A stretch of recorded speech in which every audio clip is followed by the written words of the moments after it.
आकाशवाणी लखनऊ से प्रादेशिक समाचार।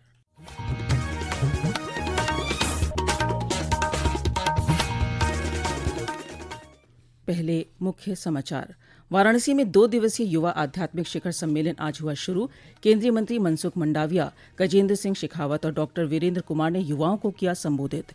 केंद्रीय युवा मामले और खेल मंत्री मनसुख मंडाविया ने 2047 तक भारत को विकसित राष्ट्र बनाने के लक्ष्य को पूरा करने के लिए नशामुक्त युवा के महत्व पर दिया बल।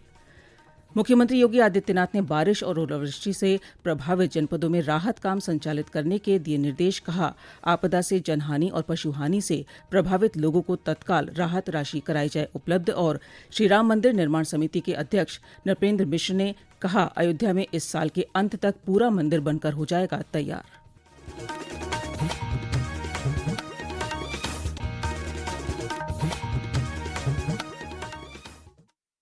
नमस्कार। प्रदेश के समाचारों के साथ मैं मुक्ता शर्मा। समाचार विस्तार से। केंद्रीय युवा मामले और खेल मंत्री मनसुख मंडाविया ने कहा कि 2047 तक भारत को एक विकसित राष्ट्र बनाने के लक्ष्य को पूरा करने के लिए नशामुक्त युवा के महत्व पर बल दिया है। आज वाराणसी में युवा आध्यात्मिक शिखर सम्मेलन के उद्घाटन सत्र को संबोधित करते हुए श्री मंडाविया ने लोगों से राष्ट्र निर्माण को प्राथमिकता देने और नशामुक्त भारत अभियान में शामिल होने का आह्वान किया। उन्होंने समाज के सभी वर्गों से इस अभियान में अपने साथ कम से कम 5 युवाओं को जोड़ने का संकल्प लेने की अपील भी की। हर युवा 5 युवाओं को नशा मुक्त अभियान के साथ जोड़ सकता है। जो व्यक्ति नशा की लत में जड़े हुए हैं, वो नशा से मुक्ति कैसे पाए, उसके लिए सामाजिक अभियान के तौर पर हम उसको समझा सकते हैं। आज की 3 दिन का हमारा चिंतन का मतलब ये है कि हम सब लोग सामूहिक तौर पर एक संकल्प करें, एक कार्ययोजना बनाए। एक कार्ययोजना 5 साल तक इम्प्लीमेंट करके विकसित भारत में युवाओं को नशा मुक्त होके अपना कॉन्ट्रीब्यूशन करने के लिए प्रेरित करें।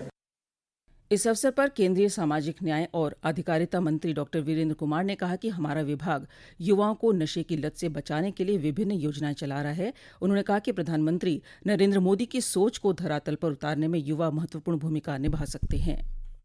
युवाओं की शक्ति को सकारात्मक दिशा में ले जाने का जो नशा मुक्त भारत अभियान कार्यक्रम के माध्यम से जो प्रयास किया गया है, इसमें केवल भारत सरकार के मंत्रालय के लिए नहीं, राज्य सरकारों को भी चाहिए। इससे सामाजिक आध्यात्मिक संगठनों का भी सहयोग चाहिए, इससे हमारे धर्म गुरुओं का भी इसमें सहयोग चाहिए। अब कहीं जाकर हम अपने युवाओं की ताकत को जो है ना एकत्रित करके सही दिशा में ले जाकर के देश के प्रधानमंत्री आदरणीय नरेंद्र मोदी जी जो विकसित भारत का सपना लेकर 2047 के चल रहे हैं, उस आत्मनिर्भर भारत विकसित भारत के सपने को साकार करने में हमारे युवाओं की भूमिका को सशक्त रूप से जोड़ा जाए। केंद्रीय पर्यटन और संस्कृति गजेंद्र सिंह शेखावत ने अपने संबोधन में कहा कि आज़ादी के बाद भारत की सांस्कृतिक विरासत को रोकने के जो प्रयास हुए थे, इससे विभिन्न संस्थाएं सामाजिक कार्यों से विमुख हुई थीं। लेकिन अब समय बदल गया है और सम्मेलन में प्रतिभाग कर संस्थाएं और युवाओं की भागीदारी से सांस्कृतिक विरासत को और अधिक मजबूत करने और नशे जैसी महामारी को दूर करने में मदद मिलेगी। केंद्रीय गृह राज्य मंत्री नित्यानंद राय ने कहा कि काशी घोषणा पत्र निश्चित रूप से विकसित भारत के लिए नशामुक्त युवा के संकल्प को पूरा करेगा।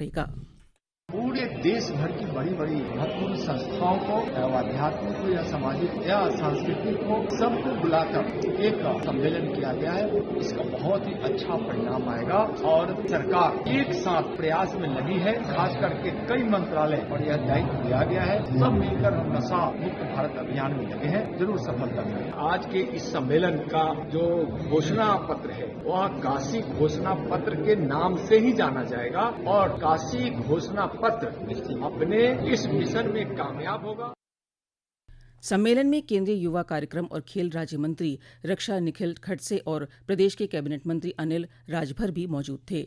युवा कार्यक्रम एवं खेल मंत्रालय द्वारा विकसित भारत के लिए नशामुक्त युवा विषय पर आयोजित इस 2 दिवसीय शिखर सम्मेलन में देश भर के 100 आध्यात्मिक और सामाजिक सांस्कृतिक संगठनों के 500 से अधिक युवा प्रतिनिधि भाग ले रहे हैं। इस शिखर सम्मेलन का उद्देश्य युवाओं को नशे के प्रति जागरूक करना है। इसका समापन कल काशी घोषणा पत्र के विमोचन के साथ होगा।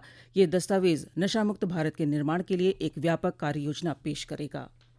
मुख्यमंत्री योगी आदित्यनाथ ने आंधी, बारिश, ओलावृष्टि को देखते हुए संबंधित जनपदों के अधिकारियों को पूरी तत्परता से राहत कार्य संचालित करने के निर्देश दिए हैं। श्री योगी ने कहा है कि अधिकारी क्षेत्र का भ्रमण कर सर्वे करें और राहत कामों पर नजर रखें। प्राकृतिक आपदा से होने वाली जनहानि और पशुहानि होने पर प्रभावितों को तत्काल राहत राशि दी जाए। साथ ही घायलों का समुचित उपचार कराया जाए। वहीं लखनऊ राहत आयुक्त कार्यालय के अनुसार प्रदेश में भारी बारिश और अन्य प्राकृतिक आपदाओं के चलते बीते 12 घंटों में 10 लोगों की मौत हुई है। महोबा, चित्रकूट और बिजनौर में 9 लोगों की डूबने से, जबकि प्रयागराज में एक व्यक्ति की सांप के काटने के कारण मृत्यु हो गई। ये समाचार आप आकाशवाणी लखनऊ से सुन रहे हैं। ताज़ा समाचार जानने के लिए आप हमारी वेबसाइट newsonair.gov.in पर लॉगिन कर सकते हैं। इसके साथ ही आप प्रादेशिक समाचारों का ये बुलेटिन हमारे YouTube channel news on AIR Lucknow पर भी सुन सकते हैं। और अब शेष समाचार। प्रदेश के पुलिस महानिदेशक राजीव कृष्ण ने कहा है कि मुख्यमंत्री योगी आदित्यनाथ के निर्देश पर अवैध धर्मांतरण पर रोक लगाने के लिए प्रदेश भर में मिशन अस्मिता चलाया जा रहा है। आज लखनऊ में मीडिया से बातचीत करते हुए डीजीपी ने कहा है कि पुलिस ने अवैध धर्मांतरण का रैकेट चलाने वाले एक और गिरोह का पर्दाफाश किया है। इस सिलसिले में विभिन्न राज्यों से 10 आरोपियों को गिरफ्तार किया गया है। श्रीराम मंदिर निर्माण समिति के अध्यक्ष नृपेंद्र मिश्र ने कहा है कि मंदिर निर्माण का कार्य अंतिम चरण में है और इसी वर्ष दिसंबर तक पूरा मंदिर बनकर तैयार हो जाएगा। अपने अयोध्या दौरे में मीडिया से बातचीत करते हुए श्री मिश्र ने बताया कि श्रीराम मंदिर परिसर के किनारे 45 करोड़ की लागत से हाईटेक बाउंड्री वॉल, संग्रहालय और लाइटिंग प्लान को अंतिम रूप दे दिया गया है। उन्होंने बताया कि मंदिर परिसर की 4 किलोमीटर लंबी बाउंड्री वॉल के निर्माण का कार्य अगले 15 दिन में शुरू हो जाएगा। सुरक्षा के लिए इसमें अत्याधुनिक सुरक्षा उपकरण, सेंसर और वॉच टावर लगाए जाएंगे। प्रदेश में सावन के दूसरे सोमवार के मद्देनजर कांवड़ियों की सुविधा के लिए विभिन्न जिलों में प्रशासन की ओर से विशेष व्यवस्थाएं की जा रही हैं। कई जिलों में यातायात व्यवस्था बदली गई है। एक रिपोर्ट। प्रदेश में कांवड़ यात्रा को देखते हुए कई राष्ट्रीय राजमार्गों और प्रमुख सड़कों पर भारी वाहनों का प्रवेश सोमवार की देर शाम तक के लिए रोक दिया गया है। साथ ही प्रमुख शिव मंदिरों को जाने वाली सड़कों पर गाड़ियों का रूट बदला गया है। कांवड़ यात्रा के चलते आज से 23 जुलाई तक बस्ती अयोध्या हाईवे पर वाहनों के आने जाने पर रोक रहेगी। इस दौरान लखनऊ से आने वाले वाहनों को बाराबंकी से जरवल रोड होते हुए और अयोध्या से आने वाले वाहनों को कटरा की तरफ डाइवर्ट किया गया है। वहीं गोरखपुर से लखनऊ की तरफ जाने वाली गाड़ियों को खलीलाबाद की तरफ डाइवर्ट किया गया है। मेरठ में ट्रैफिक डाइवर्जन लागू कर दिया गया है, जिसके तहत गाजियाबाद से उत्तराखंड, मुजफ्फरनगर, सहारनपुर और बिजनौर जाने वाले भारी वाहनों को डाइवर्ट कर संचालित किया जा रहा है। आकाशवाणी समाचार कक्ष से राघवेंद्र त्रिपाठी। मथुरा में यमुना एक्सप्रेसवे पर कल देर रात हुए 2 अलग अलग सड़क हादसों में 6 लोगों की मौत हो गई और 20 से अधिक लोग घायल हो गए हैं। घटना उस वक्त हुई जब निजी कार को किसी अज्ञात वाहन ने टक्कर मार दी, जिससे कार में सवार 6 लोगों की मौत हो गई और 2 लोग गंभीर रूप से घायल हो गए। घायलों को आगरा मेडिकल कॉलेज में भर्ती कराया गया है। वहीं दूसरे हादसे में एक बस पलटने से करीब 20 लोग घायल हो गए। मौके पर पहुंची पुलिस और स्थानीय लोगों ने घायलों को अस्पताल में भर्ती कराया है।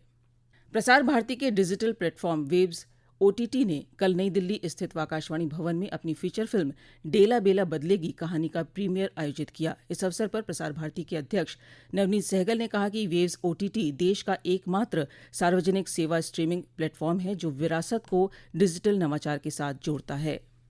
वेव्स ओटीटी दुनिया का एक अलग से ओटीटी है जिसमें कि आपको मनोरंजन मिलेगा। देश के सभी न्यूज चैनल्स आपको मिलेंगे। इस ओटीटी प्लेटफॉर्म पर आपको रेडियो के हमारे सारे काफी स्टेशन मिलेंगे। इस पे ऑनलाइन शॉपिंग की भी सुविधा है और सबसे बड़ी बात है कि ये बिल्कुल फ्री है, निःशुल्क है। आप फ्री डाउनलोड कर सकते हैं, फ्री देख सकते हैं।